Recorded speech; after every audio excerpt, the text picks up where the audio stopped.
Anonymous, you're out in Cape Town. Good morning to you. Yes, Cathy. Thank you for taking my call. Yes, sir. I just wanted to say, man, happy birthday to the SAPC and the passed on presenters like Buxolani Kwala, Rowena Bed, may their soul rest in peace. And my point is simple today, man. Is I'm crying for a black child that has been slaughtered every day in the Western Cape. We've got numbers, mass shooting that are happening in Cooks townships, what you call Samora, Mfuleni, Khayelitsha, everywhere. And the Western Cape government is doing nothing to assist the communities, in fighting these kids. These kids are going in in township, closing. They're just a little bit of businesses that we have that are at least trying to put bread on the table. Mm. These businesses are being closed by our kids. The kids that have guns, man, from Marcus Garvey. It's kids that are 16 years, 15 years old that are killing us. And the sad part is that the Western Cape government, I'm saying the Western Cape government, is doing nothing. Is it fair?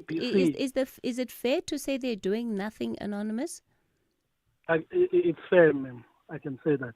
Why do you believe that? Because, of course, there have been previous accounts where the Western Cape government have shown that they simply don't have enough capacity to deal with the scale of the problem, which is why they've, appealed for more support, whether from national government, whether it's in the form of additional resources. At some point, there was even the deployment of the army there.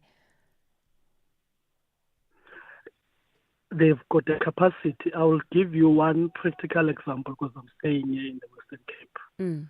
When the EFF wanted to shut down the city of Cape Town because they were impounding the taxi drivers' vehicles, all the roads, you could see the security. You could see the tires being taken away from the township because these tires were going to be burned.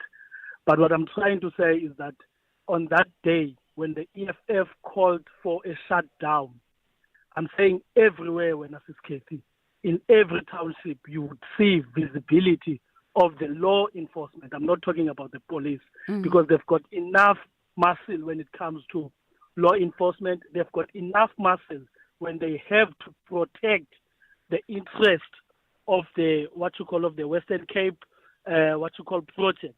You can see in Delft where the project leader was shot and the reward of $1 million was promised. You can see that side. They've installed cameras. Because now who are they protecting?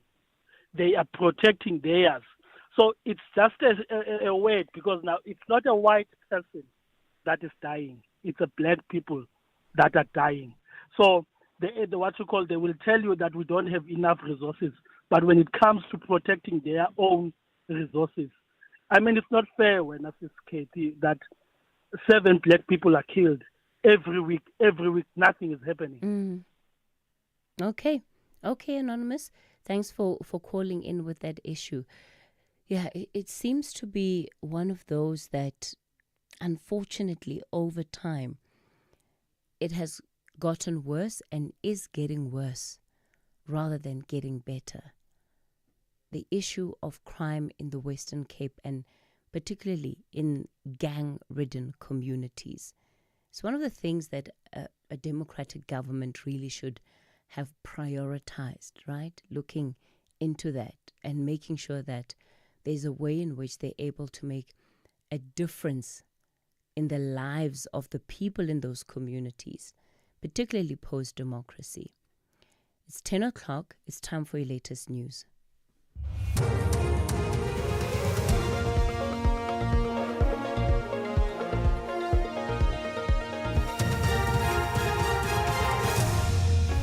Top stories: Union accuses Fly Safair of bad faith in wage talks, and fresh clashes erupt in Syria's Sweda province.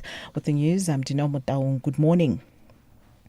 Trade Union Solidarity says Fly Safair is refusing to negotiate in good faith as the pilot strike, which began this morning, has now been extended to 14 days.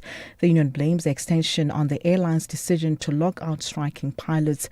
Solidarity has rejected a 5.7 wage increase, demanding 10.5% for 2025-26. General Secretary Gideon Duplessis says pilots are also raising concerns about exhausting schedules that impact their well-being and family life. But we also said if there's no settlement on the roster issue, maybe we can go back to the pilots and say, listen, if they give you 10%, will you then accept that to soften the blow, at least financially? And they said, no, we need more rest and we need more time with our families. Our intention was a one-day strike to disrupt the passengers just for one day. The response from Fly Safair was then a 7-day lockout notice and another 7 days on top of it if we don't accept. Meanwhile, Fly Safair Chief Marketing Officer Kirby Gordon says 12% of their flights have been cancelled. Gordon has rejected claims that 90% of their pilots are part of the strike. The vast majority of flights are still going to be operated on time as per schedule, but there are about 12%. All details of those flights are available in the travel updates page on our website at flysafair.co.za. Unfortunately, the union has been misrepresenting the numbers, obviously, to try and pursue a sensationalist view. So where Solidarity reports that 9 out of 10 pilots are striking, that's actually inaccurate. The reality is that only 2/3 of the pilot base are actually represented by the unions. In other news, police are probing a double murder after a man and a woman were gunned down in Lentegeur and Mitchell's Plain on the Cape Flats. Police spokesperson Joseph Swartboy says another man was wounded in the shooting and was taken to hospital. Swartboy says the suspects fled the scene.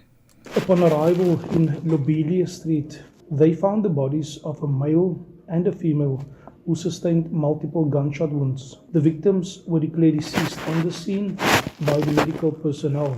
Another male who also sustained injuries was transported to a nearby hospital for medical treatment. The motive for this attack forms part of the police investigation. Interviews to fill 3 vacancies in the Electoral Commission will take place over the next 2 days. 11 candidates have been shortlisted. A panel chaired by Chief Justice Mandisa Maya and comprising the Public Protector and chairpersons for the Commissions for Gender Equality and Human Rights will conduct the interviews. Parliamentary Engagement and Research Manager for Undoing Tax Abuse, Rachel Fisher, says the role of an IEC Commissioner is crucial. So they need to manage the national, provincial and municipal elections and to make sure that these elections are free and fair. They must declare the results. They must even look into the education and awareness activities to inform the public before such elections. They even need to manage political party funding, the register, the declarations, etc. We move to Limpopo now, where the murder trial of social media influencer Lebohwane Madadze has been set to resume at the Thohoyandou High Court in Limpopo today. Madadze stands accused of murdering his partner Lindelane Nengobela 2 years ago. Nengobela was found dead and floating in a water-filled, disused pit toilet at the couple's home in Sido Mangundi outside Thohoyandou. Michael Makungu reports. Madadze's trial will start from the beginning before a new judge. This after Judge Tokomelani Chidada recused himself 2 months ago. Madadze's legal team had made an application for recusal, questioning Judge Chidada's conduct after he informed the court gallery that the accused had attempted to seek a sick note to delay proceedings. Judge Likhodi Patodi is now expected to take over the matter. Michael Makongo, SABC, Polokwane. Lastly, further afield, a rise group says clashes have again broken out in the Syrian province of Sweda, where more than 1,000 people have been killed in a week of sectarian violence. The Syrian Observatory for Human Rights says tribal fighters have attacked outlying villages where houses are burning. Bedouin fighters and their tribal allies have withdrawn from Sweda city, but they remain at the outskirts. Lawrence Snuri is a member of the Syrian tribe. We are committed to the ceasefire announced by the Syrian government, but we will remain in this location and will break the ceasefire if the Druze violate the agreement. Recapping the top story, the SAWA trade union Solidarity says FlySafair has refused to negotiate in good faith to resolve the pilot strike, which started this morning. Headlines at 10:30. For SAFM News, I am Dino Motaung.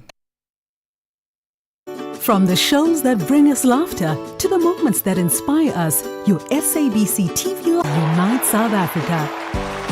Pay your TV license today. Visit tvlic.co.za or your nearest retail outlet. Hashtag your screen, your story. Together, we make it happen. Champions need motivation above and beyond winning. South Africa, show your love and support for the WAFCON defending champions Banyana Banyana. Witness the CAF Total Energies Women's Africa Cup of Nations Morocco 2024 from 5 to 26 July 2025 on SABC Plus, S3, SABC Sport on DTT Channel 4 and SABC radio stations. Where Africa competes, South Africa connects. Proudly brought to you by SABC Sport. For the love of the game.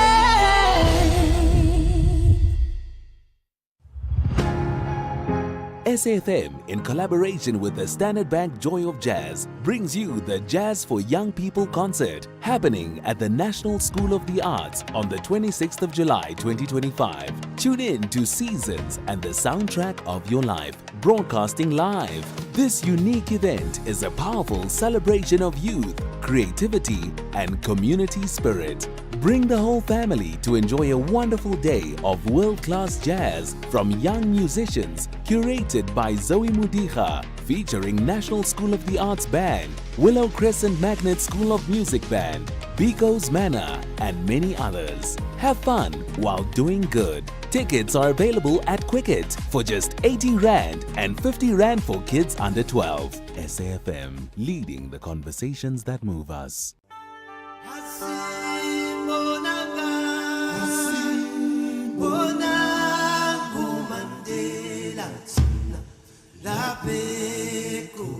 You are listening to SAFM Radio this Mandela Month. It is in your hands now.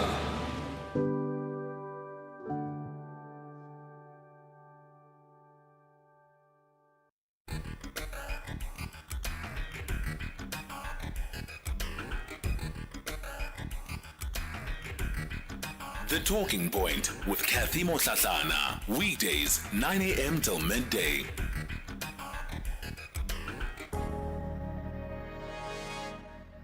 It's 9 after 10 o'clock. Welcome to the second hour of The Talking Point.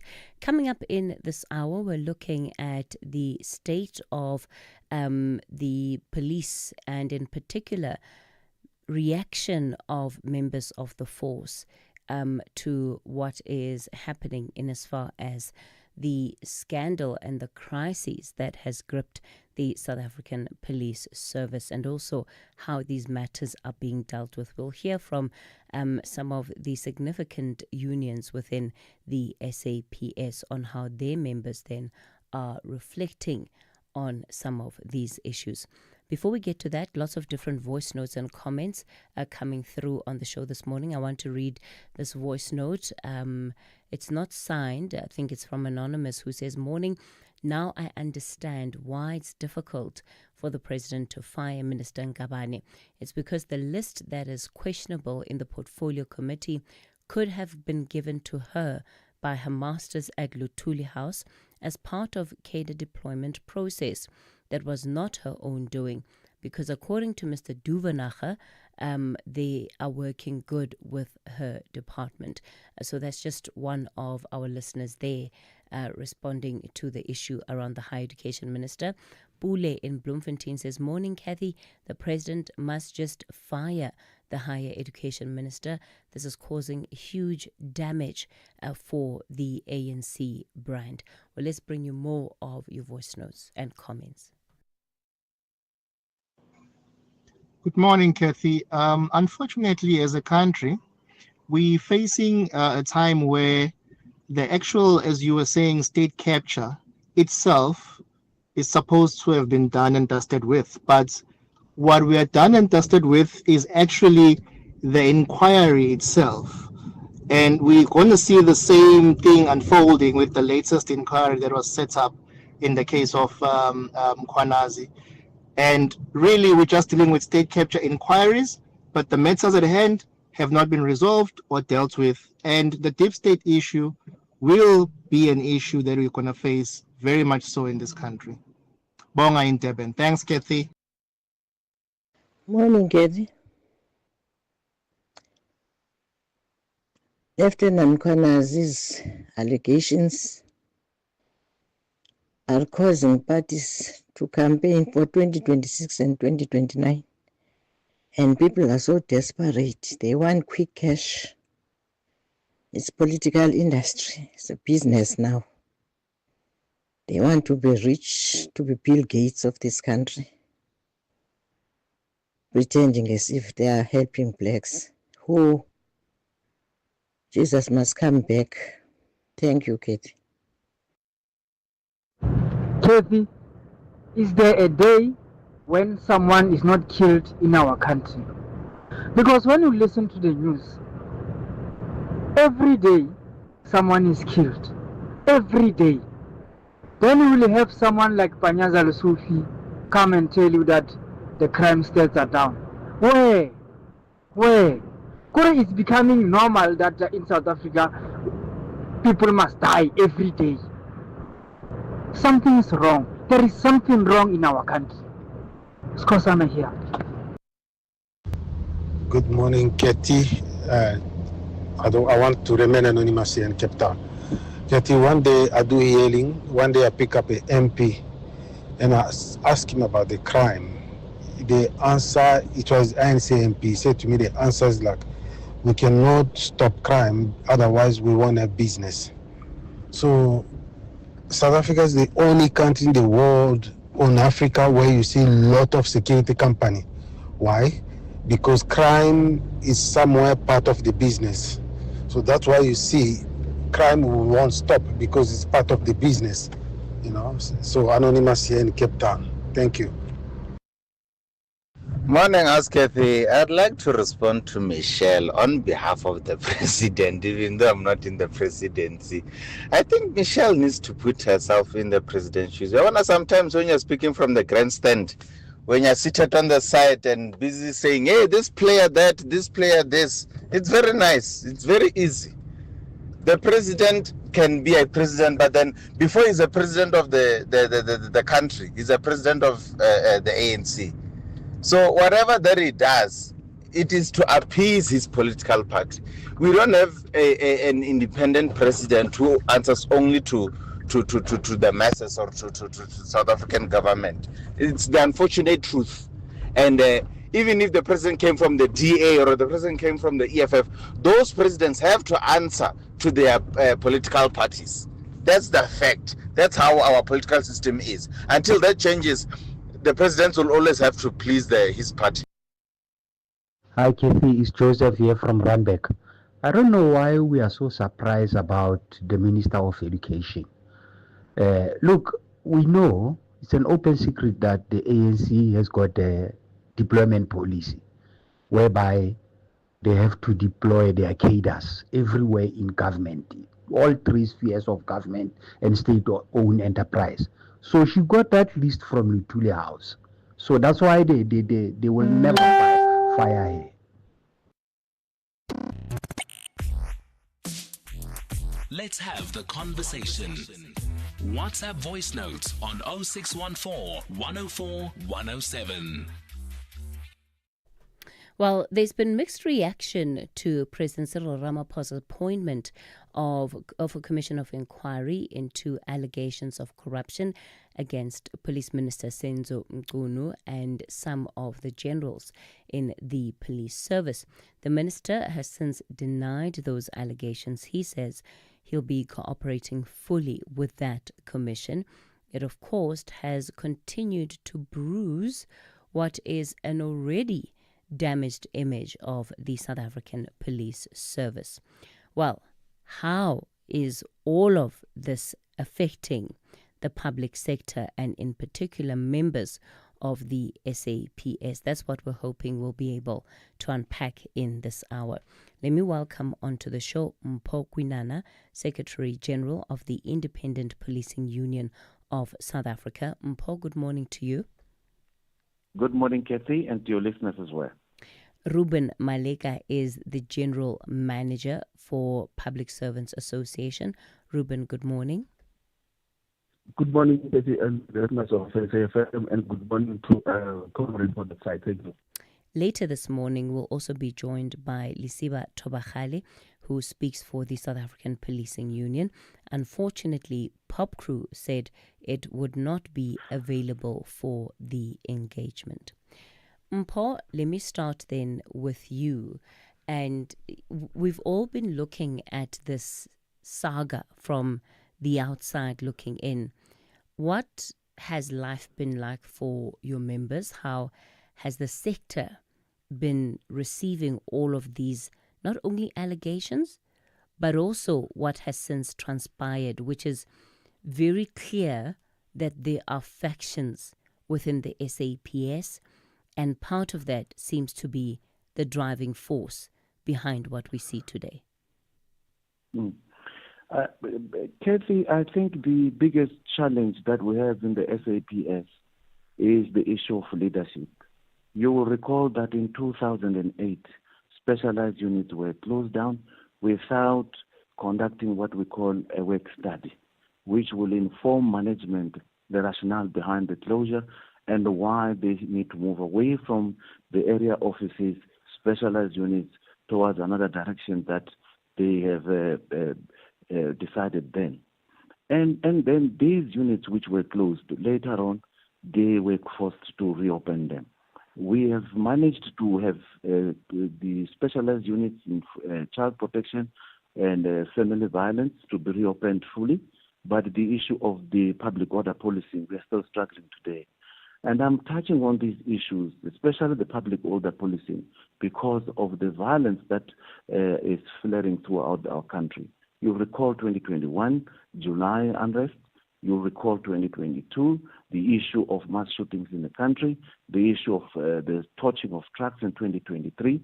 And the president informed the nation that this was caused because of the lack of proper coordination of information within state institutions. So I can talk more and more about these issues. The South African Police Service needs leadership. The South African Police Service currently has got a problem with the political interference that is coming into this space, and that have caused it to be where it is today. Ruben, your own reflections? I think, first of all, I was very fortunate that following that particular weekend where General Mkhwana's made those revelations, it became one. I was really of the police officers that actually they were in uniform, and we had a conversation. And first of all, I asked them, how do they feel about what has been revealed as the forces of the police?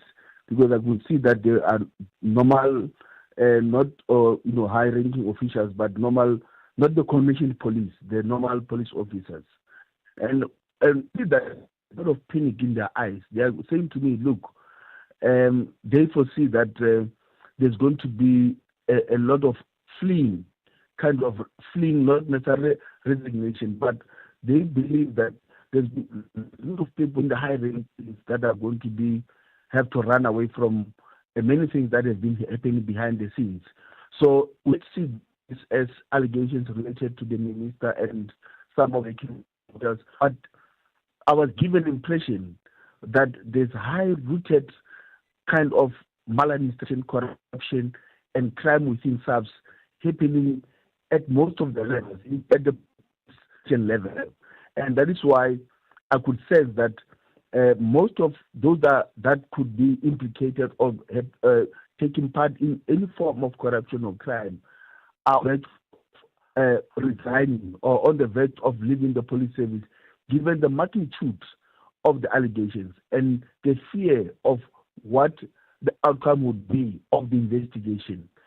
The only thing that was us as the PSA is the time that was given by the president. We believe that 6 months is way too much for the allegations that have been labeled. We believe that Max should have taken given at least 2 months, because we know what would happen after 6 months. Most of South Africans would have had a lot of other, daily scandals that we have known, and forgetting about what was alleged at time after 6 months, and it might not be of interest after 6 months. That is our own concern. But thus far, there's no doubt that these allegations have actually changed the police. They have actually, they're going to lead a lot of people running away from the police, and it might be a good thing to happen that those that feel, fearing that they might be caught out of this particular investigation, that in their belief. Mpho, on this issue of leadership that you raise, and I guess in some ways what Ruben has said has also supported it, is that the corruption that we understand to be taking place within the SAPS is taking place at multiple levels. That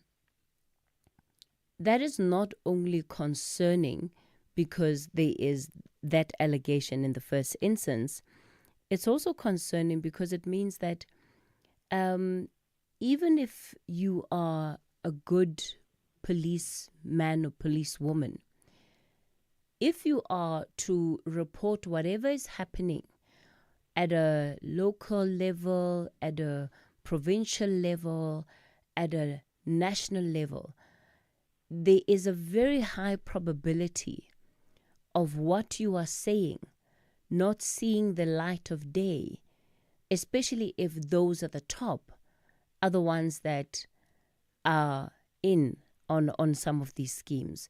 Is that the sense that you're getting, especially when you talk about the need for better leadership?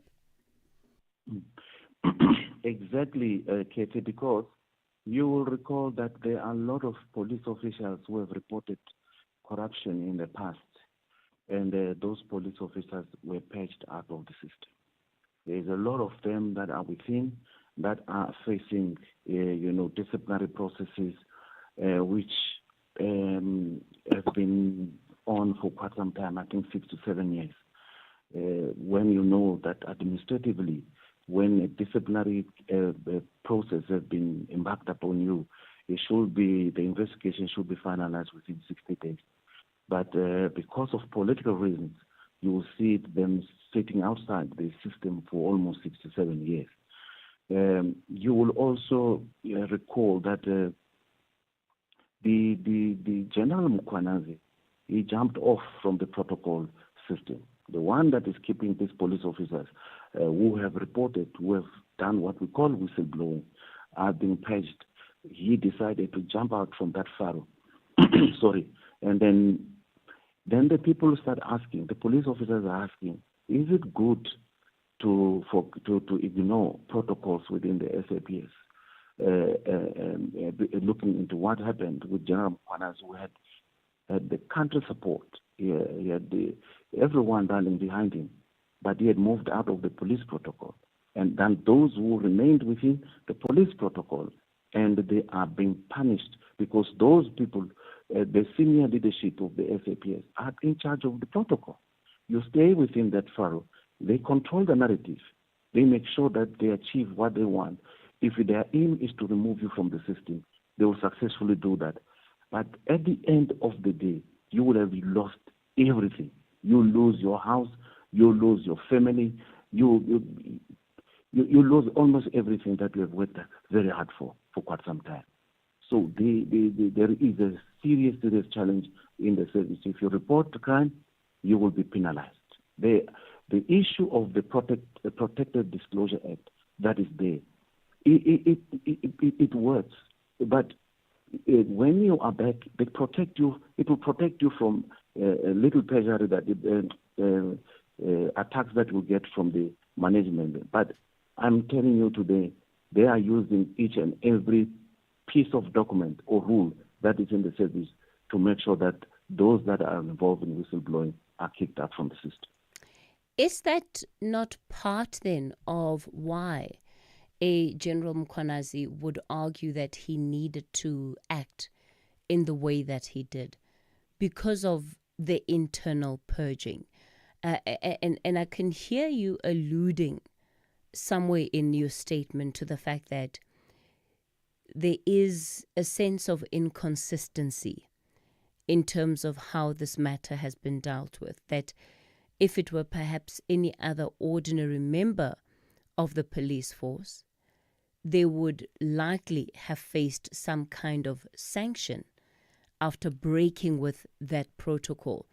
But because it is seen that General Mkhwanazi has the support of the National Commissioner, then there are no repercussions or consequences for breaking with that protocol.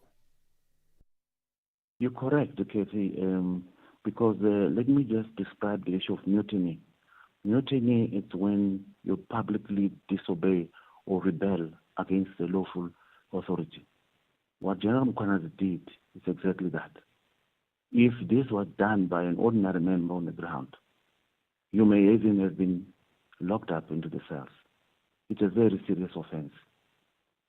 Now, you have to think when you do this.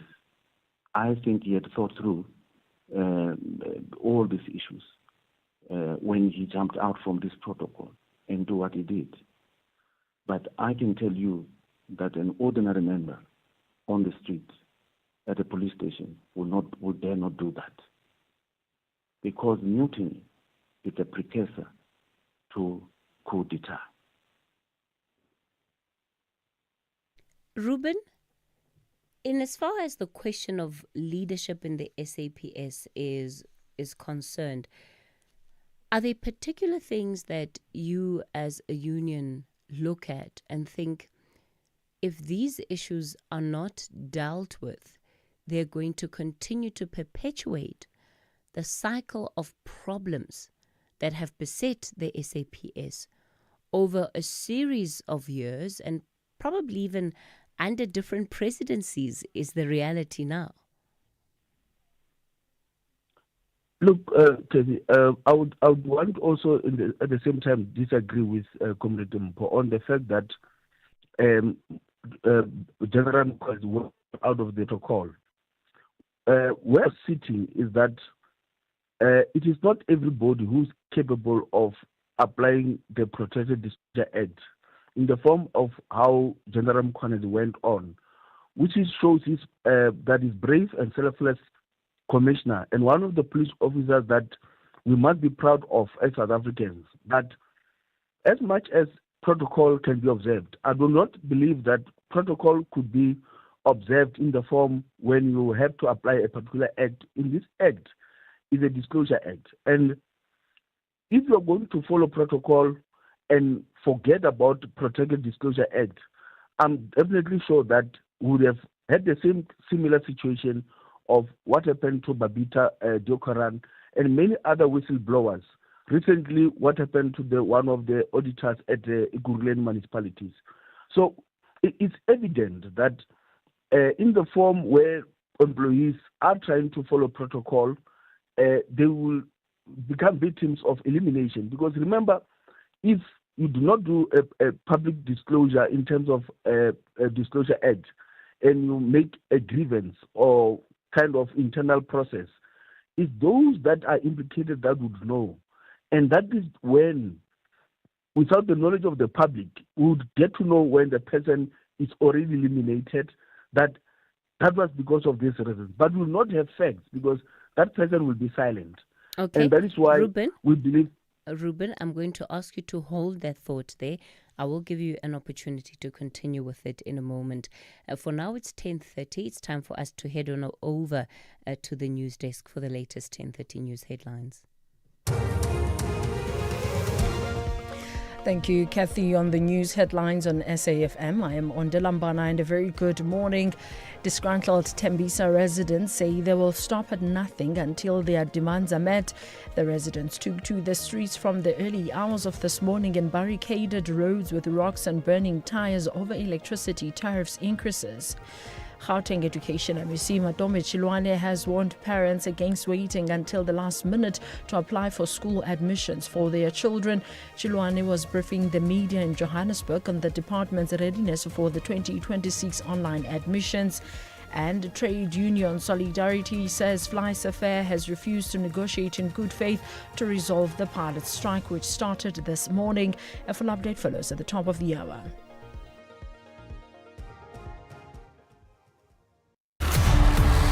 This July, journey beyond the horizon with Chasing the Sun. 5 mesmerizing episodes every Sunday at 7:30 on SABC2 from 13 July to 10 August.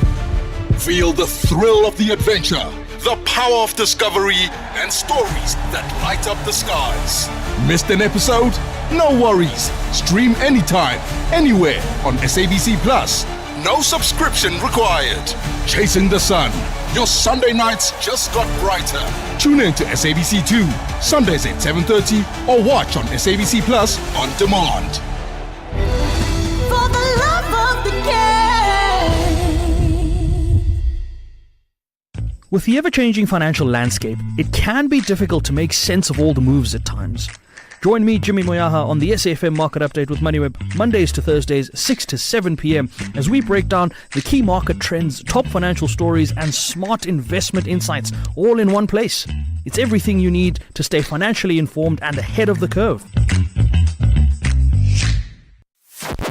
The National Pulse, weekdays, 3 to 6 p.m. How would you encapsulate what you heard and thought in one word? Indecisive.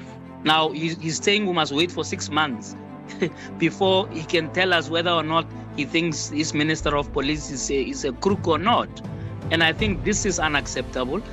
But it's unacceptable because we have let it continue this way. And that's why people, even some, have been praising him for having a commission of inquiry. Why do you need a commission of inquiry? People in the security class are supposed to be highly trustworthy. If they can't tell you the truth, why do you think that you should set up a commission of 3 judges at probably a huge cost for 6 months for them to tell you the truth? Professor J.J. Tabane, who's the convener of the Frank Dialogue and editor of Leadership.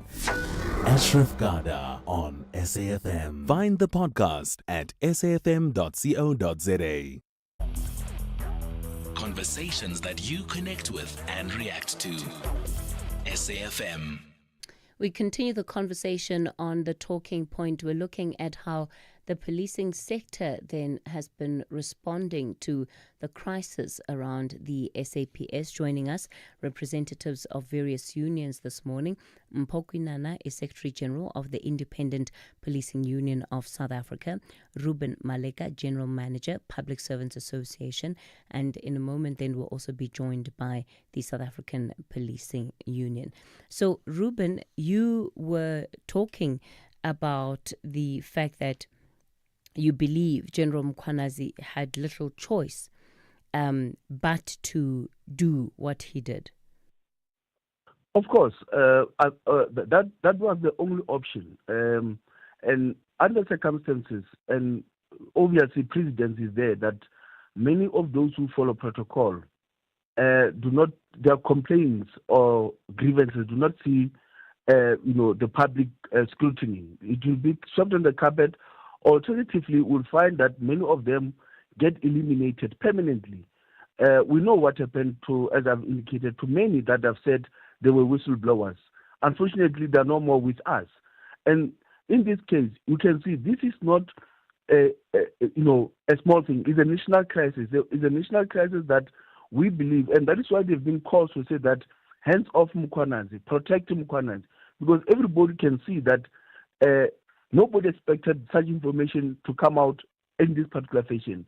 And would it be that he had followed the protocol, would have been talking about something else that perhaps would have, as Comrade Mpo said, would have been arrested or he have been removed from his position so that his silence not to be able to articulate these particular problems. South Africans must support General Mkhwanazi. We must get to the bottom of the allegations. The police, South African Police Service must get clean. As I've indicated, if you go around, speak to normal police officers, they are aware of these happenings. Unfortunately, as also Mpho has indicated, they can never say anything because of the fear protocol.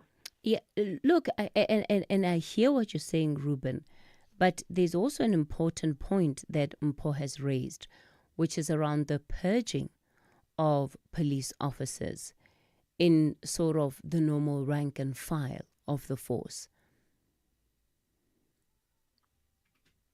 Yes, of course. That is our main concern as the PSA, that we support the manner in which this particular information was disclosed, and we still believe that, and we can see even the public outcry to say we do not also believe that the commission that has been established to go through this process over a period of 6 months, it is reasonable. This is a matter that much of information, kind of evidence, has already been presented through that particular disclosure. So it was a matter of giving at least a month or two for conclusion of this particular process. At the same time, one would ask this question: where in the law, whether in the Constitution, whether in the employment law, will you have ever heard about leave of absence? There is no such. It's either you are suspended or you are forced to take your vacation leave. Because leave of absence means that it can drag for until, because it's not provided for anywhere else. And we do not believe that, in fact, even the president, to use that particular provision of leave of absence on the minister is relevant in this instance. Because many of South Africans would agree that it's technically meaning that you've got two ministers in one portfolio, given that there will be a new minister that will be acting. So I do not believe that at this point in time, when South Africa is in a financial crisis, we can afford to have two ministers in one portfolio. So we believe that the president should have actually went straight to the point of saying the minister is removed, and if after the results that have been given by the commission, there's nothing wrong that the minister can be deployed. Remember, ministers are not employed, are deployed. And the president would have said, look, I want to restate or redesignate the minister in the same portfolio as the police officer, police minister. But at this point in time, we believe that the whole process is somehow doubtful of how this happens. And one thing also, Cathy, that worries us is also the appointment of Minister Kwete Mantashe in the same portfolio. Our worry comes from the fact that there's the Zondo Commission that pointed that the police must investigate the allegations out of the Zondo Commission related to Bosasa. Now, at the same time, the same person that must be investigated is being put as the acting police officer. Something is wrong there. Thank you very much. Mpho, I'm sure you've heard what Ruben has had to say in response to some of the comments that you made earlier.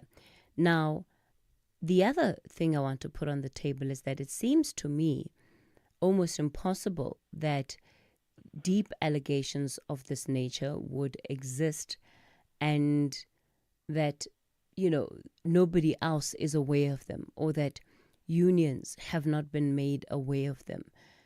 To what extent do you as unions also take responsibility for part of where we are today? Because the assumption is that there must be some place where members have been going with their concerns, and that place would be to the unions, because you are there to safeguard the interests of these workers. Look, it is the duty of the union, of course, to create conditions which are conducive for our members to can work in, and also to play an oversight role over the leadership or the service itself. And I should agree that I think we have failed the nation in playing our oversight role over the South African Police Service.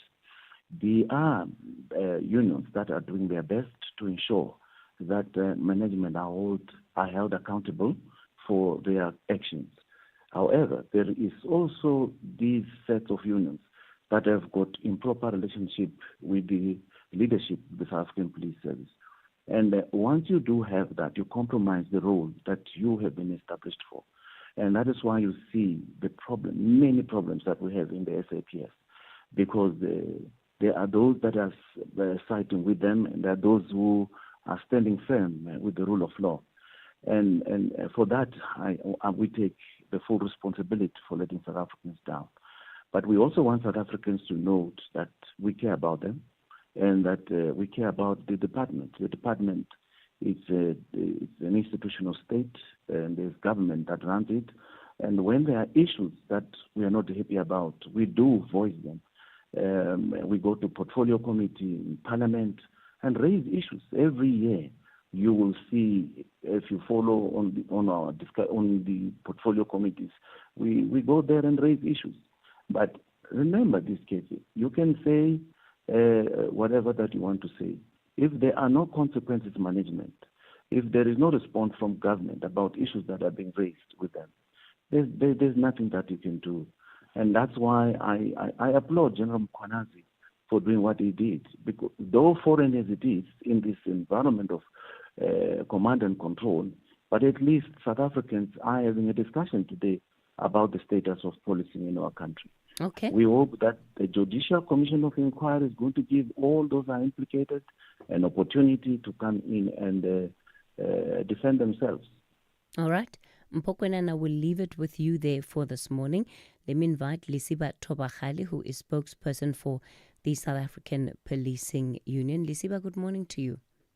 Morning, Cathy, and greetings to your listeners. Thank you for having us. And as far as your members are concerned, Lisiba, what has been the reaction from them and perhaps the concerns then about the state of the SAPS today? I think from our perspective as SAPO, we have a challenge, and I think you've been raising it on numerous occasions and even in conversation with yourself, the continuous change of national commissioners. And I mean, you can look at it back when we looked at those who were the ministers from the time of Nathi Mthethwa, at that time of Pierre, and then there was a time of Mbalula when he was the minister, and at that time there was National Commissioner was Cathy Mohlahlana. The issues that are there in terms of political interference, clearly we are basing it on the fact that Mbalula then at that time he amended the employment regulations to make it suitable so that when a national commissioner has to appoint senior managers, it must be in concurrence with the minister. And our view, it is based on the fact that there are specific interests that politicians happen to have in terms of the appointment of senior managers. And that on its own, to us, we see it as some part of interference as well, because the national commissioner must appoint people based on their competency and people that he knows, especially on the senior level, that he knows that they will be capable of doing the job. It didn't end there. We went to the time of Minister Taile. That political interference was even worse than we've ever seen, because the national commissioner was shadowed, General Sithole, at that time. You wouldn't even know that who was the national commissioner at that time, between the national commissioner, General Sithole, at that time, and also the minister who was running operations, who was going to the parades, who was giving instructions in terms of this and that. And as we speak, we don't know what happened to General Sithole. We don't know, especially when it comes to the merit of what led him to be sacrificed. What we see as a pattern throughout is that ultimately, based on political interference, politicians are the ones who get to be protected, they get to be saved. And the national commissioners, they get to be sacrificed at the end of the day. And in the case of what is happening now, we happen to find comfort in terms of the action that the president has made to say there should be a commission of inquiry that will look into the whole of SAPS and those allegations that we made, of which prior to that we did make a call that there should be a commission of inquiry that should look into crime intelligence. That's a division within SAPS.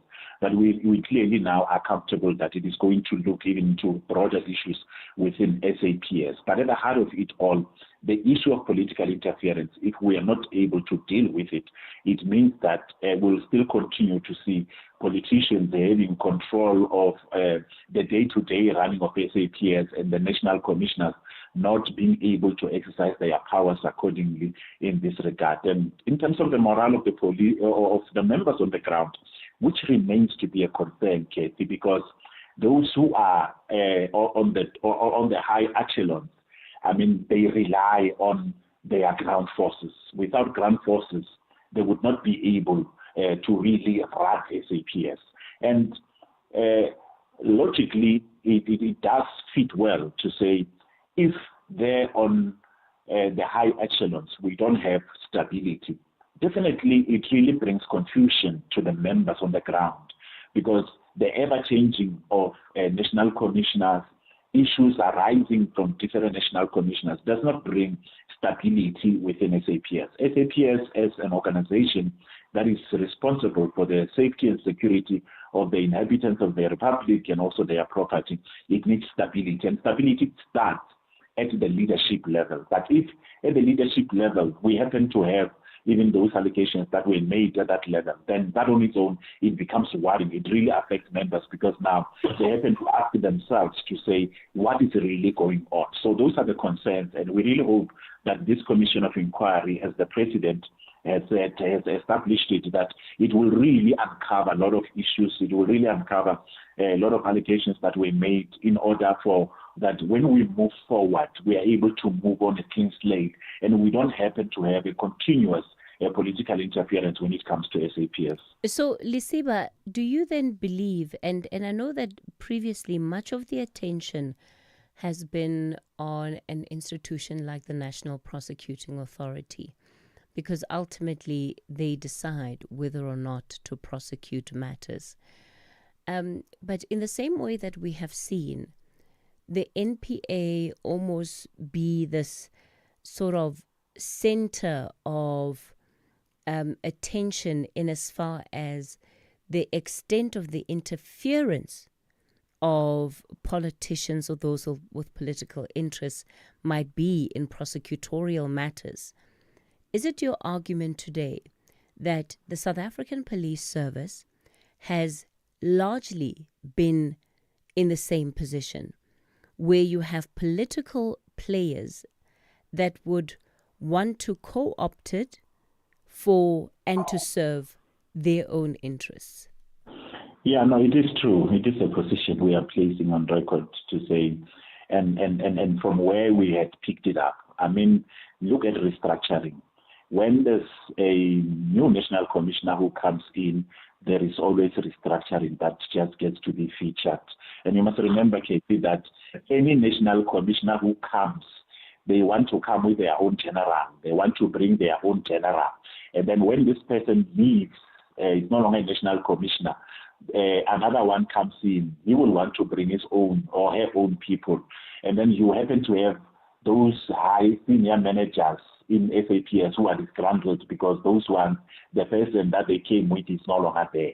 So that on its own, it really brings problems, because this issue of you keep on having a lot of disgruntled senior managers. And touching on the political interference, yes, we have seen it happening at different levels. To say that certain interests thereof are the ones that have been pushed. An example is that in Northwest, as we speak, there is no appointed provincial commissioner as we speak. Candidates, the applicants, they went and they did everything, did the interviews and so on. They are just waiting to hear an announcement in terms of the appointment by the national commissioner to say who's going to be the PC of Northwest. That is clear to say that there is, what we know is that the national commissioner and the premier, they cannot find one another, because of definitely there is an issue of certain interests of who must then be appointed to be the provincial commissioner of Northwest. That is just the latest one that we are using, which we know it is active as we speak. So that also brings question to say the premier of Northwest doesn't care about crimes, about crime, does not care about bringing stability in the province in terms of permanent leadership, because if somebody is acting, they cannot really, dwell deeper into how things should go. So those are the types of interferences that we are really talking about, to say for what specific interest that one has, more especially politicians have, to say who must be a provincial commissioner, who must be a national commissioner, who must be a senior manager within SAPS when we refer to Regulation 45 of SAPS. Sorry to come in there, Lisiba, but is it your view that when positions such as the provincial commissioner come up, is it your view that that process is done in consultation with the political heads of that province, as you have just alluded to, that because there's disagreement between the national commissioner and the Northwest Premier, therefore an appointment in this matter will be stalled? Yes, it is a reality. I mean, we've seen it even when it comes to other appointments. So that is what we are saying, to say it should not even be taking so long if they are then finding one another. Then it comes up, yes, the law does allow to say it must be in concurrence. Okay. That is where we are referring to that Regulation 45 when it comes to the employment regulation. Yeah, Lisiba, so that is let the me case, pause and you that there. status needs to change. Lisiba, we've got a break coming up. We'll continue the conversation shortly. Think you cannot afford a lawyer? Think again. Clientele Legal has made professional legal services affordable for you. Whether it's a civil, criminal, or labor-related matter, we have a nationwide panel of attorneys standing by to assist you. SMS SAFM to 32195. That's SAFM to 32195, and we'll call you back. Clientele General is a licensed non-life insurer and an authorized FSP. Standard rates and terms and conditions apply.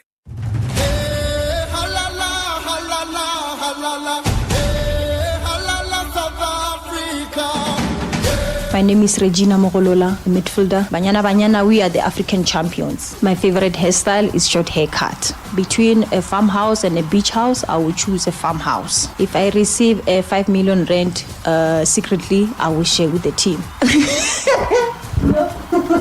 Fellow South African, continue showing Banyana love and support them all the way. Where Africa competes, South Africa connects.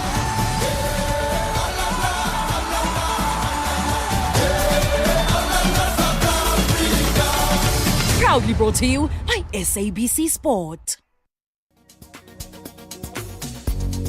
Hear the rhythm, feel the heat at the Imbaula Music Festival in partnership with SAFM, where music, culture, and community come alive. Join us on the 2nd of August 2025 at Pretoria Botanical Gardens from 10 a.m. to 10 p.m. to vibe to Sanal musician Calvin Momo, Amanda Black, Zing Lumalo, Trompis, and many more. More than just music. Share stories, spark change, and unite against gender-based violence. Grab your tickets at imbaula.co.za. Brought to you by SAFM and SABC1. Hear the rhythm, feel the heat. Imbaula. The Talking Point with Cathy Mohlahlana. Weekdays, 9 a.m. till midday. All right, we continue with the conversation this morning. We're speaking to members of policing unions in this country, asking them about the state of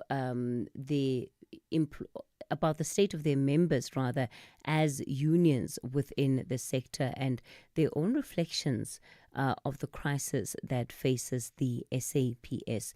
So, Lisiba, before we went to that break, you were just wrapping up your thoughts in as far as the role and the relationships that either the political players, which is your premier in the case of the Northwest, would play in the appointment of a provincial commissioner in that province. Yeah, no, we are saying that in terms of the law, yes, it must be in concurrence, as we referred to the amended employment regulations in terms of Regulation 45, to say that then it must be in consultation in this regard. So that on its own, it's really bringing a whole lot of issues now, to say if they can't find one another, then the process, then, like you said, it happened to stall, which is not what we want. crime happens 24/7, a commitment of SAPS to fight against crime, it must be a commitment that is done throughout. It can have a break. It can cease to happen. So that's why we are saying that political interests, like we said previously, that politics killed policing, and we continue to see politics continue to kill policing. And as a union, we will not keep quiet when we see politics continue to try or to be killing policing in this regard. Politicians must know where where their boundaries are coming to, more especially when it comes to the day-to-day running of SAPS. National Commissioner, in terms of the SAPS Act, is given that responsibility to run the day-to-day functioning of SAPS in this regard. So the issue of political interference in this country, if it is not addressed, if that status quo does not change, we will continue to see national commissioners being sacrificed, not even finishing their term. And when we look deeper, like we highlighted earlier, to say none of us know that ultimately what really happened to General Stroll. We were just informed to say that there's going to be, we've seen the appointment of the new national commissioner at that time. So if we still continue to have such, clearly informed by the fact that there was political interference, and then politicians are the ones who are then given preference, national commissioners continue to be sacrificed. Okay. Then political interference will never cease to end. Ruben, I've got a question here from one of our listeners. Unfortunately, I'm looking at the time. We just won't have time to bring in some of the voice note contributions or even take calls on this conversation.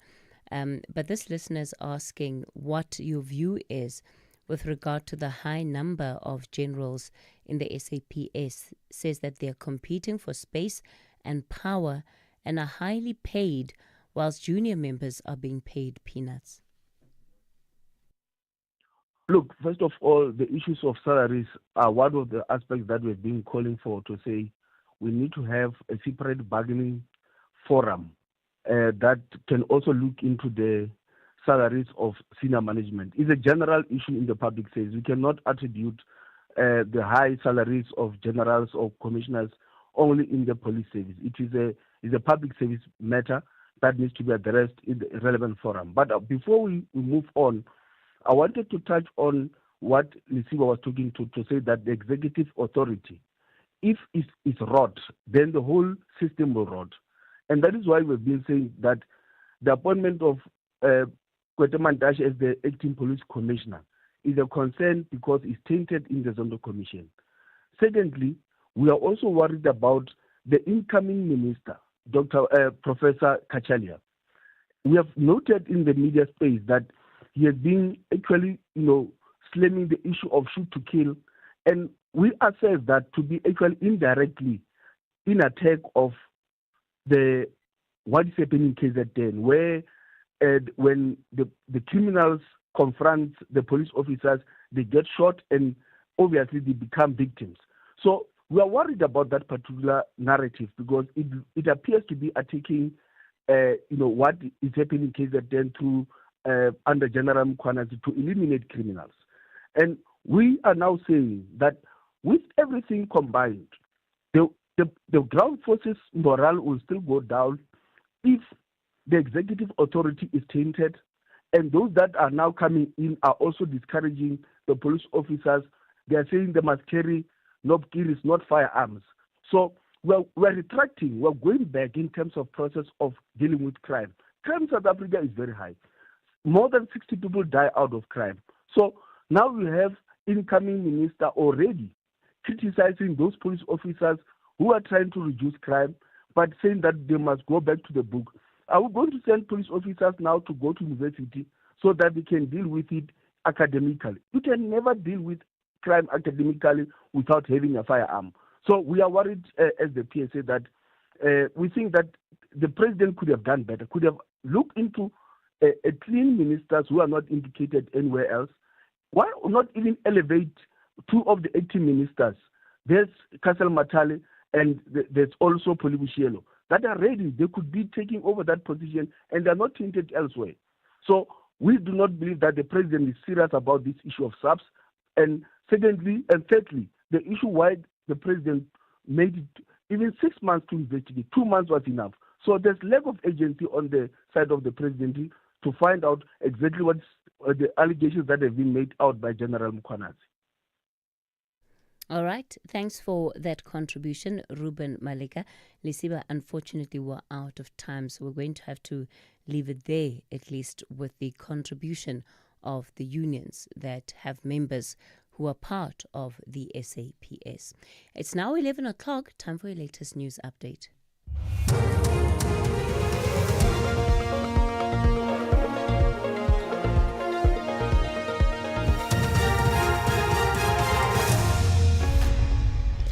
Thank you, Cathy. On the top stories, Tembisa residents protest against electricity tariff increase and clashes break out again in Syria.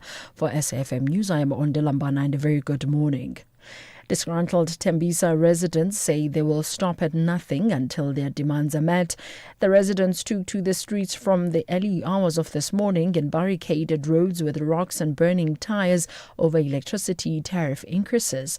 Several streets, including some sections of the busy Andrew Mapetro Drive, have been blockaded. In April, Eskom increased its electricity tariffs by close to 13%, and municipal customers saw an 11.32% increase starting from July the 1st. Tsetsi Kumede is one of the concerned residents. You can buy something maybe 1,000 rand. What is killing here is that you can buy electricity for 1,000 rand.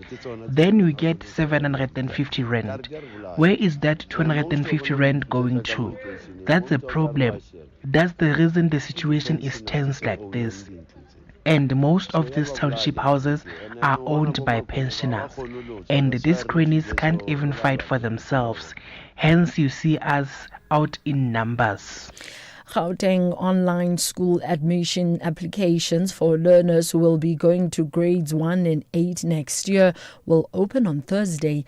Gauteng Education MEC Matome Chilwane has warned parents against waiting until the last minute to apply for school admissions for their children. Chilwane says parents who apply after the closing date should not expect to get their preferred schools. It's advisable that parents apply during this window period because that one only works for schools that are available. You will not be able to place your child next to you because you are late. So parents need to apply on time, unfortunately. So they will only be allowed to access schools that they will be seeing on the system. 16 suspected foreign nationals are expected to appear before the Pilgrim's Rest Periodical Court in Mpumalanga for contravention of the Immigration Act. The suspects, aged between 18 and 42, were arrested during police's Operation Vala Umgodi in Pilgrim's Rest yesterday. They were allegedly found without valid documentation to be in the country. Police spokesperson Captain Paul Nonyanembe says they are working with the Home Affairs Department to verify the status of the arrested suspects. Meanwhile, 15 Zamazamas are expected to appear in the Barberton Magistrates Court for alleged possession of explosives. They were also arrested during Operation Vala Umgodi. They are facing charges that include illegal mining. Trade union Solidarity says FlySafair has refused to negotiate in good faith to resolve the pilot strike, which started this morning. The union says the strike, which was initially planned for only 1 day, has been extended to 14 days after FlySafair decided to lock out the striking pilots for an extended period. Solidarity has rejected FlySafair's 5.7% offer and is demanding 10.5% for the 2025-26 financial year. Solidarity's General Secretary Gideon Duplessis says apart from the wage dispute, pilots have raised the alarm on demanding schedules which leave them fatigued and negatively affect their family lives. But we also said if there's no settlement on the roster issue, maybe we can go back to the pilots and say, listen, if they give you 10%, will you then accept that to soften the blow, at least financially? And they said, no, we need more rest and we need more time with our families. Our intention was a one-day strike to disrupt the passengers just for 1 day. The response from FlySafair was then a 7-day lockout notice and another 7 days on top of it if we don't accept. Meanwhile, FlySafair Chief Marketing Officer Kirby Gordon says 12% of their flights have been cancelled. Gordon has rejected claims that 90% of their pilots are part of the strike. The vast majority of flights are still going to be operated on time as per schedule, but there are about 12%. All details of those flights are available in the travel updates page on our website at flightsa.co.za. Unfortunately, the union has been misrepresenting the numbers, obviously, to try and pursue a sensationalist view. So where Solidarity reports that 9 out of 10 pilots are striking, that's actually inaccurate. The reality is that only 2/3 of the pilot base are actually represented by the unions. A rights group says clashes have again broken out in the Syrian province of Sweida, where more than 1,000 people have been killed in a week of sectarian violence. The Syrian Observatory for Human Rights says tribal fighters have attacked outlying villages where houses are burning. Bedouin fighters and their tribal allies have withdrawn from Sweida city, but they remain at the outskirts. Lawrence Nouri is a member of one of Syrian's tribe. We are committed to the ceasefire announced by the Syrian government, but we will remain in this location and will break the ceasefire if the Druze violate the agreement. Recapping the top story, disgruntled Tembisa residents say they will stop at nothing until their demands are met. The residents took to the streets from the early hours of this morning and barricaded roads with rocks and burning tires over electricity tariff increases. I am Ondela Mbana for SAFM News Headlines at 11:30. SAFM, in collaboration with the Standard Bank Joy of Jazz, brings you the Jazz for Young People concert happening at the National School of the Arts on the 26th of July 2025. Tune in to Seasons and the Soundtrack of Your Life, broadcasting live. This unique event is a powerful celebration of youth, creativity, and community spirit. Bring the whole family to enjoy a wonderful day of world-class jazz from young musicians, curated by Zoe Mudicha, featuring National School of the Arts Band, Willow Crescent Magnet School of Music Band, Biko's Manor, and many others. Have fun while doing good. Tickets are available at Quicket for just 80 Rand and 50 Rand for kids under 12. SAFM, leading the conversations that move us. This Mandela Month, Nelson Mandela once said, "We have traveled a long journey. We have fought for peace and reconciliation, for social justice, for all men, women, and children." SAFM, leading the conversations that move us.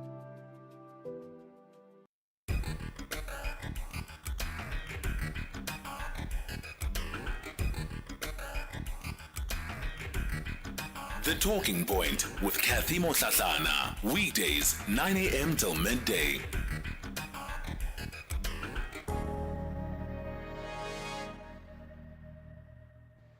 Hi, Cathy, this is KM. I just want to say to these policemen that really, if they can forget about this corruption, all over the place, we are not even safe here in South Africa. We are not even safe when we see them, the police. So they must try now to change this attitude and their character, try to fasten their boots, go and work, make sure that South Africa is safe. Thank you very much. Morning, Cathy. Morning, South Africa. Can you, two gentlemen who are ventilating these issues around policing and the morale thereof within the system, can they be empirical and substantive in their response? They mustn't just come and ventilate what is in the public domain. Because once they do that, they're just turning it to the courts of public opinion. Can they be empirical, give evidence, be substantive in your input so that we can be informed? Otherwise, it's just a waste of time. Just a waste of time. Major from Guatemala. Hi, Cathy. I beg to differ with your guest there about Mr. Mkhwanazi going out of protocol, and if he does, ordinary member will be arrested. Ordinary member wouldn't be coming out with that kind of information because they wouldn't have access to it. If they did, they would have been killed by now, like Babita Gwaran and all the other whistleblowers. And the other thing, I'm not sure if your guest is aware that the commissioner has actually handled that question accordingly. And he said, and I share the same sentiment with him. He said, Mr. Fanima Simla, that the general didn't go out of, it didn't break any protocol because the commissioner was aware, and the general has the right to host press briefing and brief the media and the public on the progress of their work in KZN. If he was outside the province, it would be something else. Thank you, Kwena. Hi, Kathy. Great show. I think General Mkwanazi was is a very knowledgeable and intelligent fellow. And when he addressed the press, he was very clear that he's addressing the people of the province of KwaZulu-Natal. And as provincial commissioner for KwaZulu-Natal, he has every right to address the citizens of KwaZulu-Natal on issues affecting them. The Gauteng came into the picture because of the interaction between his team and the Gauteng team. He was not raising issues of the nation. He was very specific: political killings, KwaZulu-Natal, frustrations of his team, KwaZulu-Natal as they interacted with the officers in Gauteng, but he was specific. And as provincial commissioner is accountable to the citizens of KwaZulu-Natal. Ben, thanks.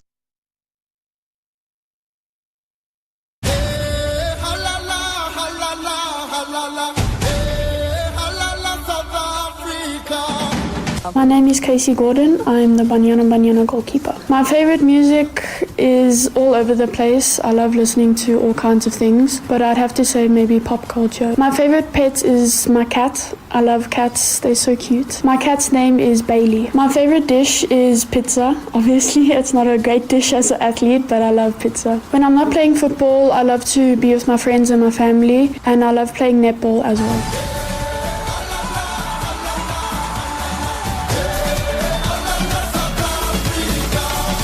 Proudly brought to you by SABC Sport. Join us for this year's fundraiser, Jazz for Young People concert at the National School of the Arts on the 26th of July. This unique event, perfect for families, is a powerful celebration of youth, creativity, and community spirit. So bring the whole family to enjoy a wonderful day of world-class jazz curated by Zoe Mudicha, featuring the Parktown Girls Band, Tshwane School of Music, The Real DJ Zandi, Kutlotaro Jazz Band, and many others. Tickets are just 80 Rand and 50 Rand for kids under 12 via Quicket. Jazz for Young People is proudly brought to you by Standard Bank Joy of Jazz. Runners will brighten the streets of Phalaborwa during the F21 Half Marathon. It is a unique race that starts in the afternoon. Athletes confront the unkindness of the heat. This special running day honors 3 decades of endurance and unites Phalaborwa in motion. The 2025 edition promises an unforgettable experience. Catch the F21 Half Marathon on Saturday, 26 July at 1 p.m. Streaming live on SABC Plus, SABC2 and SABC Sport on DTT Channel 4. Proudly brought to you by SABC Sport. For the love of the game. SAFM Talking Point. You're listening to The Talking Point. For our final conversation this morning, we're going to be zooming in on Kenya and in particular taking a look at some of the challenges facing the country in as far as the state of the economy is concerned. In the last year, you would have seen the young people of Kenya taking to the streets, protesting against the proposed government tax bill. The economic crisis is such that it has now led Kenya to being the second largest borrower from the International Monetary Fund. Just in the last month, 16 people have died during violent clashes. It has again brought to light the issue of policing and what is seen as excessive force being used against protesters. We're going to look then at the role of these young people, their mobilization, and effectively what all of this could lead to as Kenya prepares to host an election in 2027. Joining us for this conversation is Advocate Paul Kenneth Kinyua. He's an advocate of the High Court of Kenya and senior legal researcher at the Environment and Land Court. Advocate Kinyua, good morning to you. Thank you for your time this morning. Good morning. Thank you for having me. Kim Heller is a writer, social commentator who's also recently tackled this issue in an online article. Kim, good morning to you. Thank you. Good morning, Cathy and Advocate. Advocate Kinyua, let me perhaps give you an opportunity to come in first here. Of course, what we have seen in as far as the protests in Kenya are concerned seem to be somewhat of a turning point, not only for the country, but I believe that there were many other countries on the continent that were looking at that moment and thinking precisely about what it is that even their populations could do to raise objection against some of the decisions that the government was making in as far as the state of the economy is concerned. In your view, and also being somebody who works within the legal space in Kenya, but is Kenyan, how critical has that protest action been for your country?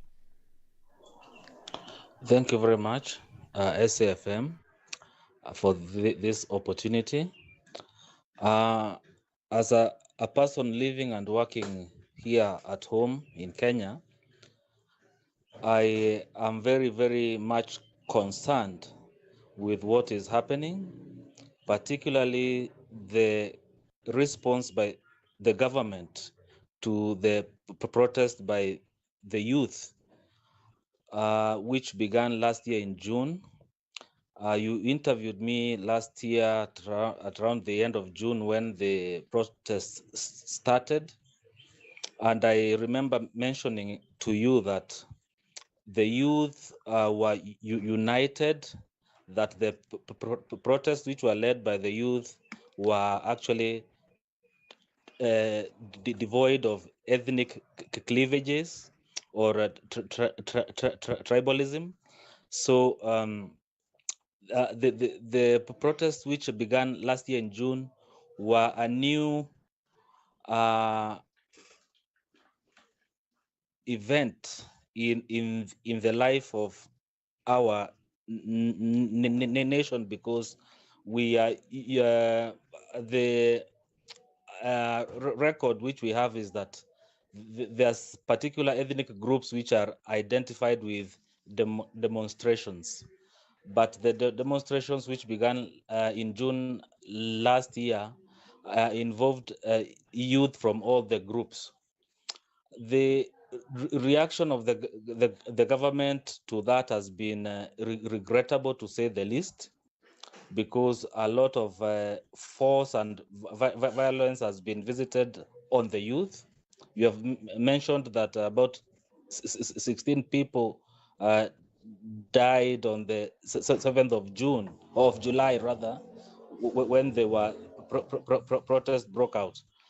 Actually, the number of the dead, which has been reported by the Kenya Human Rights Commission, which is a state organ, is that about 36 individuals were shot dead in various locations as a result of the protests which took place on the 7th of July. So in my view, I think it is utterly irresponsible for the government to have a militarized response to this protest by the youth. The youth are just advocating for more employment opportunities, because the unemployment rates are very high.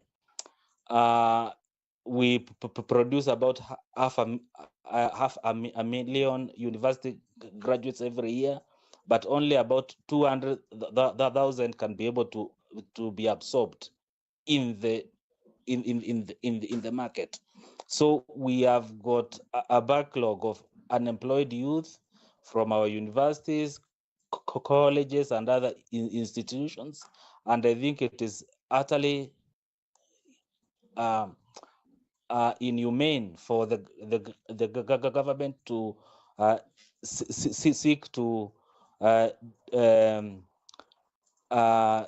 divert the issues which are being raised by the youth under the pretext that the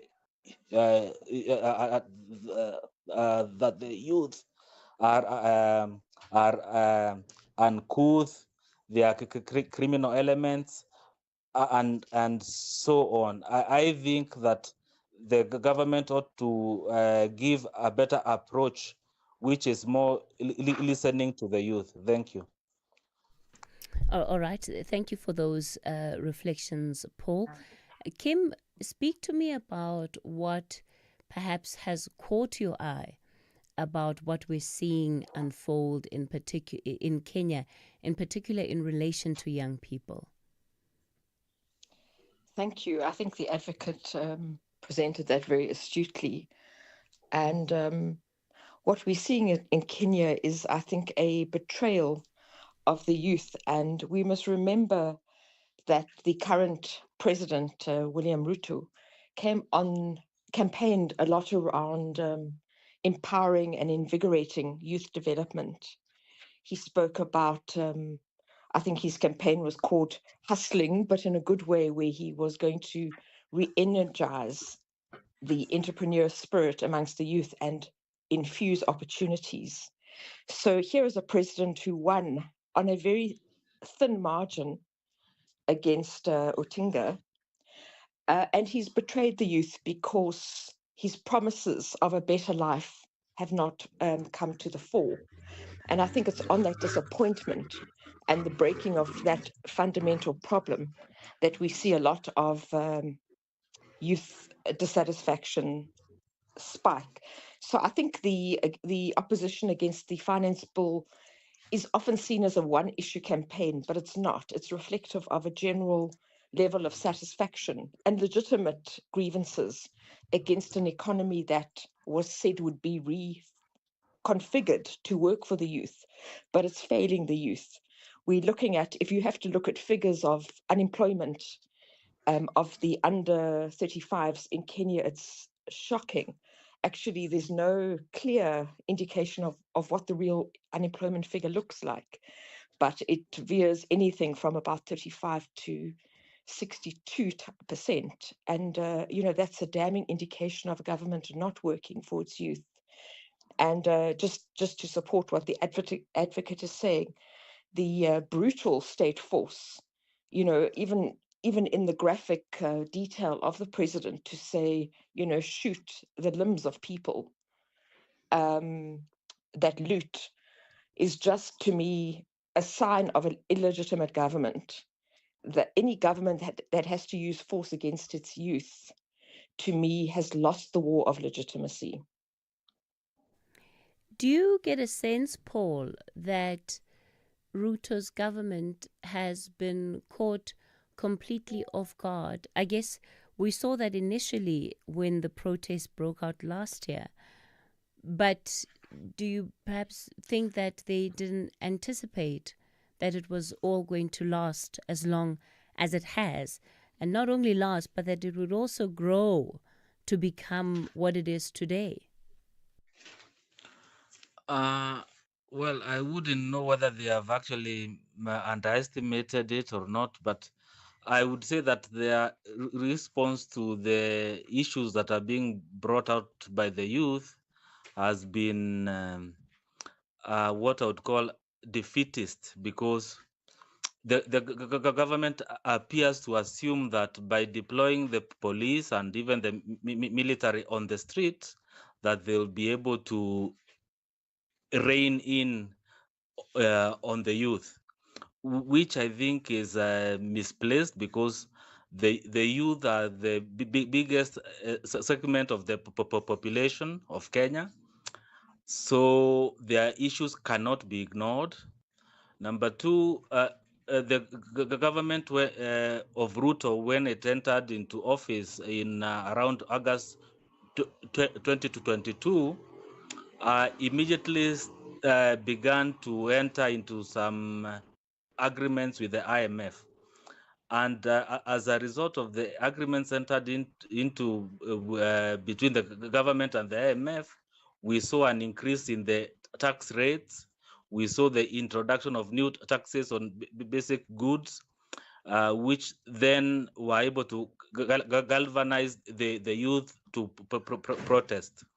So I think the IMF is actually the elephant in the room here, which is becoming invisible, because the government has had a bad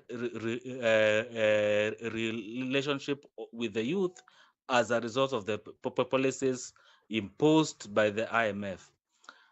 So I think what is happening now is a clear instance where the government has sacrificed the interests of its people, particularly the youth, in order to comply with the requirements of the IMF. And when things become hot on the streets, shootings are there, the IMF is invisible. So I think our debate should also focus on the role of these international financial institutions in bringing about instability in African states. Thank you. You know, interesting, Paul, that you should say that, and Kim, perhaps in some of the matters that you've been looking into in this regard, it's very clear that the government would see the instability as coming from the young people that are driving this action, and not necessarily from the decisions that the state has been making. And again, if we look at our context on the continent, we have many other countries that are sitting with a high unemployment rate in the range of what Kenya is sitting with. And those governments are not facing sort of this mass uprising from the young people of that country. And that could well also, I guess, skew the view of the officials of the Kenyan government around what they believe to be the driving force behind these protests. Well, I think in respect of that, I think the Kenyan youth protests possibly aren't as much out of sync with what's happening in other countries. In fact, the interesting thing is that the Kenyan youth have been a trigger for youth groups in other countries, and we've seen that. And they're very powerful because we could see great instability in East Africa as a result of this, and the strikes and the protests and the cries actually for a better life cannot be ignored. I think what we have with Kenya is just a very well mobilized youth. And we see youth, as the advocate said, unite around the issue of economic desperation, really. So I think that that same kind of frustration abounds in other countries, but perhaps it hasn't been as well organized and coordinated. But I think it's festering. I mean, even if we look at South Africa, our statistics on unemployment are similar, and we have a youth that will eventually rise up against impossibly difficult circumstances. I think with the Kenyan issue, the IMF loan and its threat to sovereignty, country sovereignty, has been more in the face of the people. And Ruto has been lauding that as something that's going to save the country and create stability, stop the country from going into bankruptcy. But for the youth, this is just a burden, an extra burden they're going to have to carry. So I think we're seeing a rise of a political consciousness in the region, and that is really bringing people onto the street. And this shouldn't be seen as a violent reaction from the youth. It should be as a legitimate cry for a government to care and take their considerations seriously. And I agree with the advocate how the response has been absolutely shocking, and it has implications, as I write in my article, for Ruto. I mean, it would be quite ironic if the same people that brought him into power, are the same ones that take him out of power. And I write that there's a sense of justice in that, because he has failed. And All right. Thank you. Kim, sorry, I'm going to ask you to hold that thought. I'll give you a chance to continue with it shortly. It's now 11:30, time for your latest news headlines. Thank you, Cathy. On the news headlines, former Deputy Judge President of the KwaZulu-Natal High Court Division, Mjabuliseni Madondo, says that traditional leaders are key in building confidence in the country's electoral democracy. Madondo was the first candidate to be interviewed by a panel led by Justice Mandi Samaya to fill 3 vacancies in the Electoral Commission. Disgruntled Tembisa residents say they will stop at nothing until their demands are met. The residents took to the streets from the early hours of this morning and barricaded roads with rocks and burning tires over electricity tariff increases.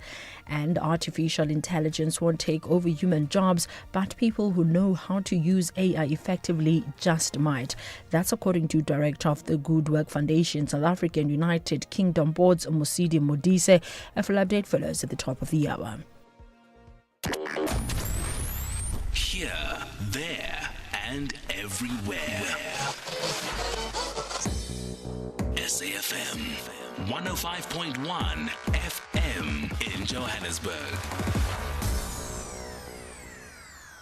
We continue the conversation on the talking point. We're reflecting then on some of the issues coming out of Kenya, in particular, what now is being recorded as a heavy-handed response by the Kenyan authorities.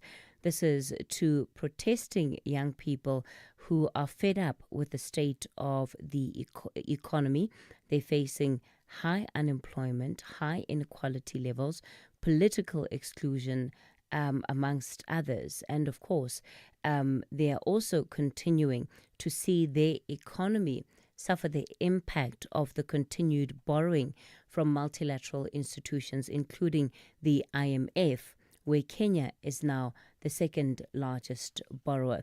Joining us for this conversation is Advocate Paul Kenneth Kinyua, Advocate of the High Court of Kenya and Senior Legal Researcher at the Environment and Land Court. Also part of this conversation is Kim Heller, who is a writer and a social commentator. So Kim, before we went to news, you were talking about the impact of this and its implication for the Ruto government. And as I give you a chance to sort of continue with those reflections, I want you to also tie in there what the significance of what is happening in Kenya could be for the rest of the continent, because we know that we sit on a continent that has the highest youth demographic in the world.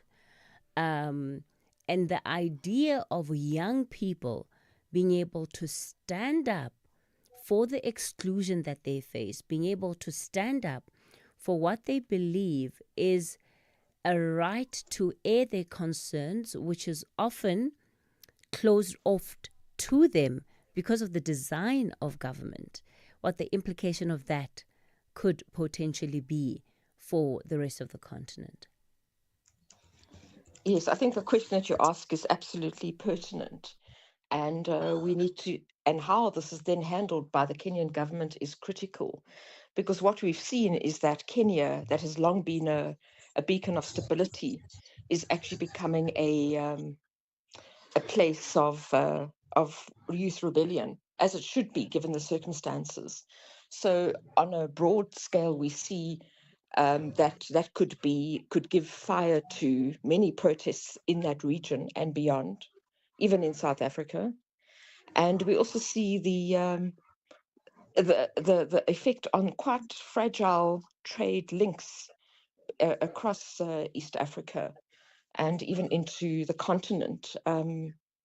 It could really lead to a loss of economic value chains.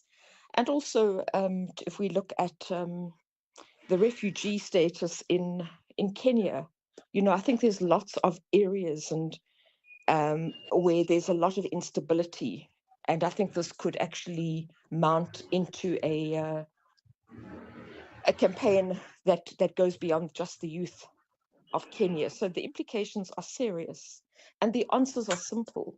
It just requires a government that is willing to listen to its youth, and the arrogance of Ruto is just unacceptable. I often quote the statement by Oliver Tambo, leader of the ANC, who said, if we don't look after our youth, we don't deserve our future. And I think those words should really be part of the management style of presidents who should invest everything in their youth, because that is the future. And if they do not look after them, we should not be sympathetic when such leaders are voted out of power and when such countries are unstabilized. Paul, to come back to you then, yes, how the Kenyan government continues to respond to this or even manage it is going to be important. But the other thing, of course, is to sit down and really take the feedback that the young people are giving, right? And is to say, how does the government create legitimate spaces that are also safe spaces for these young people to not only raise their concerns, to not only be made to feel like they're part of decision making, but to genuinely be brought into the process of governance and decision making in as far as it affects their lives and their conditions. Is there any indication, at least from what you get, that this is something that the government is willing to do in earnest? Thank you very much. I wish to agree with what my colleague Kim has just said a few moments ago, and I wish to read her article. Now, what is happening now? There's an initiative which is being fronted by the former Prime Minister, Mr. Raila Odinga, to have a national meeting between the youth and the government to try to iron out issues. But it's an idea which I don't think it has been embraced very well by the government of Ruto, but it's an idea that has been floated out there.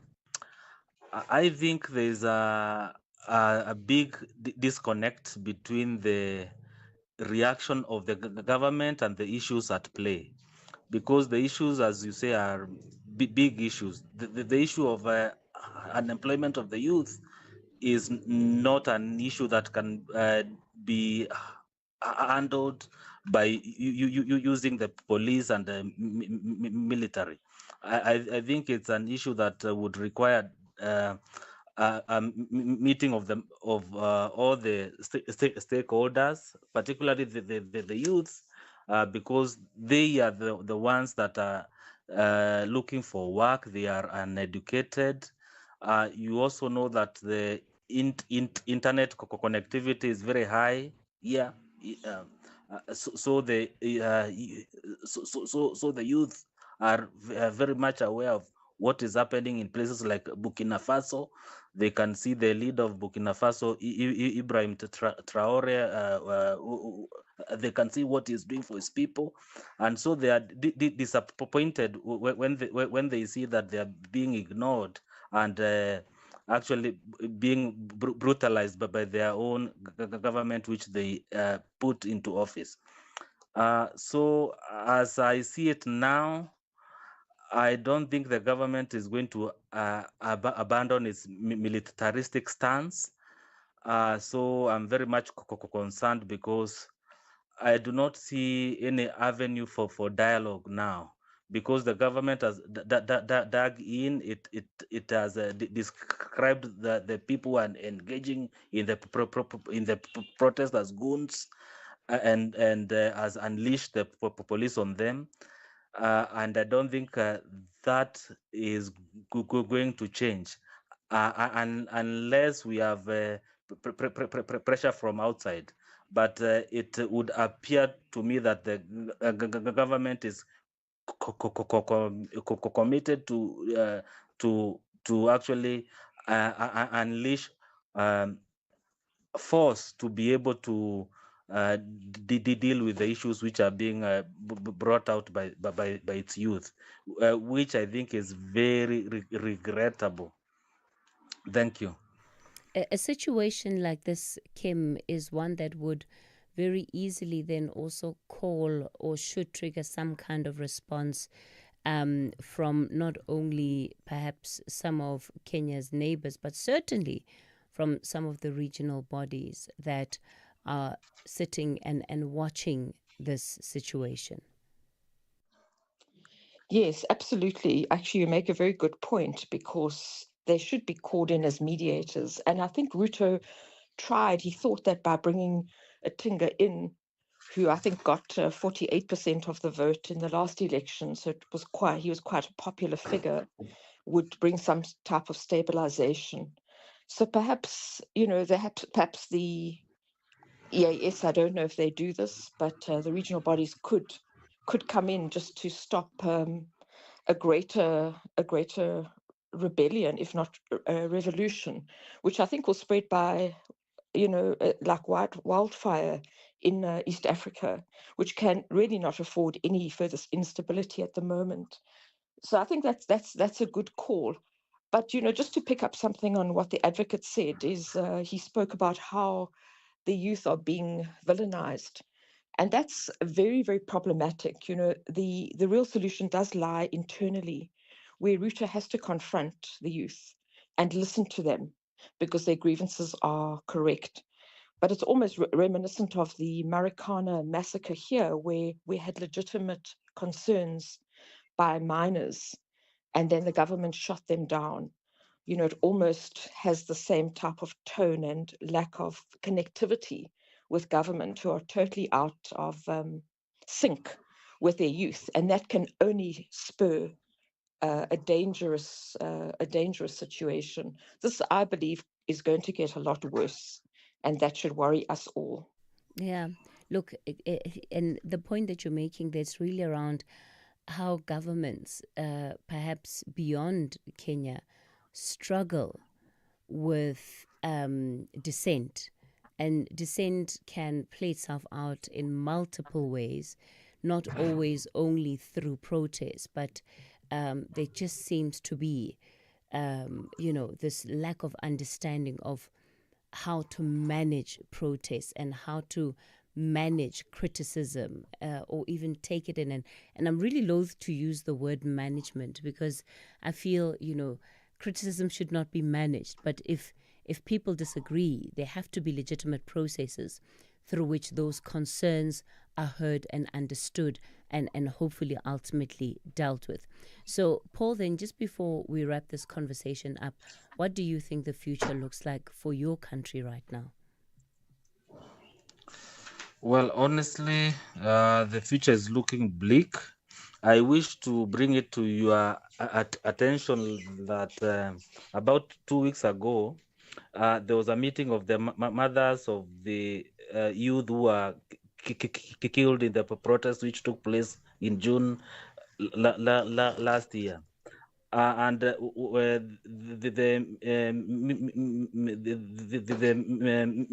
meeting which I refer to was taking place in the office of the Kenya Human Rights Commission. And as the meeting was ongoing, it was disrupted by goons who people say they could have been hired by the government. So when you see mothers who have actually lost their sons being attacked, I do not see that as a sign of the likelihood of there being any reconciliation between the youth and the government of Kenya. Okay. So in my view, I would say that the future is looking bleak, and unless I don't know what happens. Perhaps if a miracle were to happen. All right. But yes, but as it is now, it is looking very bleak. We'll have to leave it there for this morning. Advocate Paul Kenneth Kinyua, Advocate of the High Court of Kenya and Senior Legal Researcher at the Environment and Land Court. Thank you for your time. Kim Heller, who is an author, also social commentator. Thank you for your reflections too. That brings us to the end of the talking point for today. The show back with you again tomorrow between 9 and midday.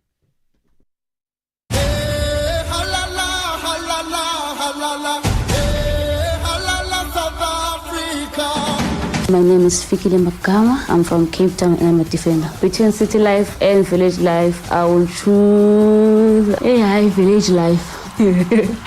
I like being around people.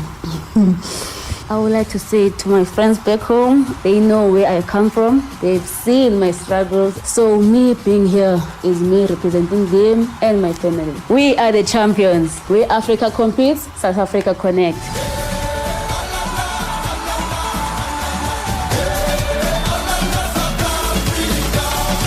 Proudly brought to you by SABC Sport. Hear the rhythm, feel the heat at the Imbaula Music Festival in partnership with SAFM, where music, culture, and community come alive. Join us on the 2nd of August 2025 at Pretoria Botanical Gardens from 10 a.m. to 10 p.m. to vibe to Sanal musician Calvin Momo, Amanda Black, Zing Lumalo, Trompis, and many more. More than just music. Share stories, spark change, and unite against gender-based violence. Grab your tickets at imbaula.co.za. Brought to you by SAFM and SABC1. Hear the rhythm, feel the heat. Imbaula. SAFM, leading the conversations that move us. They both have a rich history of glory. Amakosi tackle the Porcupine Warriors. This is as good as it gets. This is the Toyota Cup. The game you've been looking forward to on your football calendar. Giants refuse to fall. The big game. The big game. On Saturday, 26 July at 2:30 p.m. Streaming live on SABC Plus across the entire African continent and SABC One. Also available on SABC radio stations at 3 p.m. Brought to you by SABC Sport in proud partnership with Kaizer Chiefs Football Club. Conversations that you connect with and react to. SAFM. SFM's award-winning drama department presents another episode of the book, A Testament of Hope, the autobiography of Dr. Sam Motsuenyane. Please note that the views expressed in this book are not that of the station. Listeners' discretion is advised.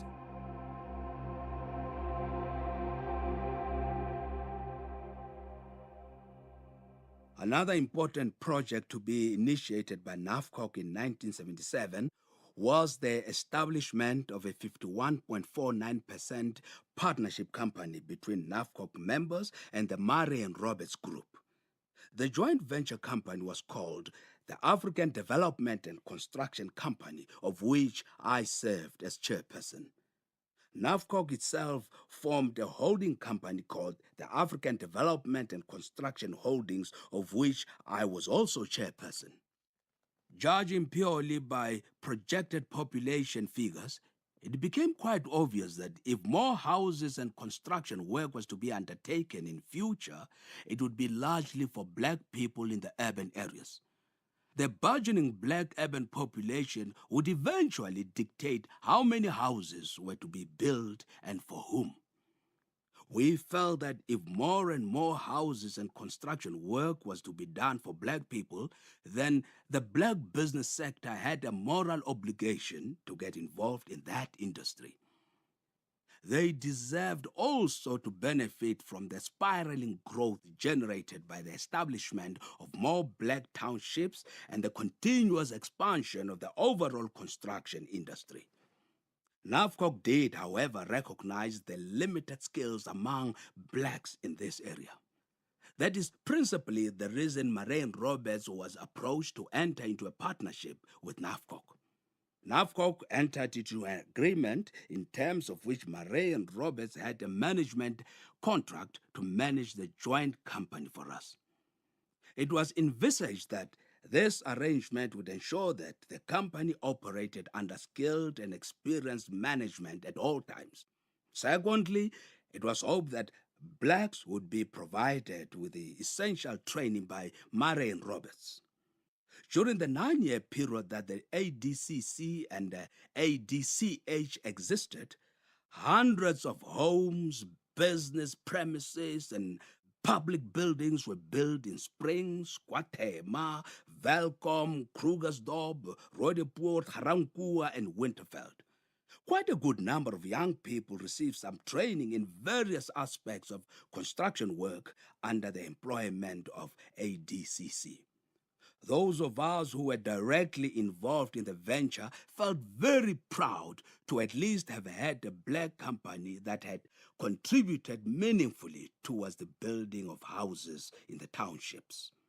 A fair amount of work was done in KwaThema, although in the end the company did not make a profit. Many houses were built by ADCC, including my own house in Winterveld, the Black Chain Center in Diepkloof, and numerous other structures in the country, more especially in the Gauteng province. The African Development and Construction Company, ADCC, operated for 7 years under the management of Murray and Roberts, but suffered recurrent losses. NAFCOC commissioned the University of Cape Town to conduct a study on why ADCC was failing and to assess the level and nature of benefit NAFCOC was getting from the agreement with Murray and Roberts. The study found, amongst other things, that not much was being done to educate or impart skills to our black workers. We had hoped that after some time we would not need a management contract because our workers would have been given the appropriate skills in civil engineering and all of the activities that the company was engaged in. Secondly, there was considerable competition, and the company was tendering against big companies and was therefore not successful in tendering for specific construction contracts. As a result, whatever contracts ADCC secured were not the most lucrative ones, and this guaranteed our failure. This compelled NAFCOC to discontinue the management agreement. The shareholders protested that they were expecting dividends but were instead being required to fund a company that was loss-making and did not even show any prospects of achieving a profitable position in the foreseeable future. For 2 years after the contract was discontinued, the African Development and Construction Holding Company, under the management of Mr. Matodzi Liphosa, tried to continue with new projects and those which ADCC had not completed. Unfortunately, more losses were incurred, resulting in the closure of the holding company as well. Our initial effort to enter the construction industry thus resulted in failure.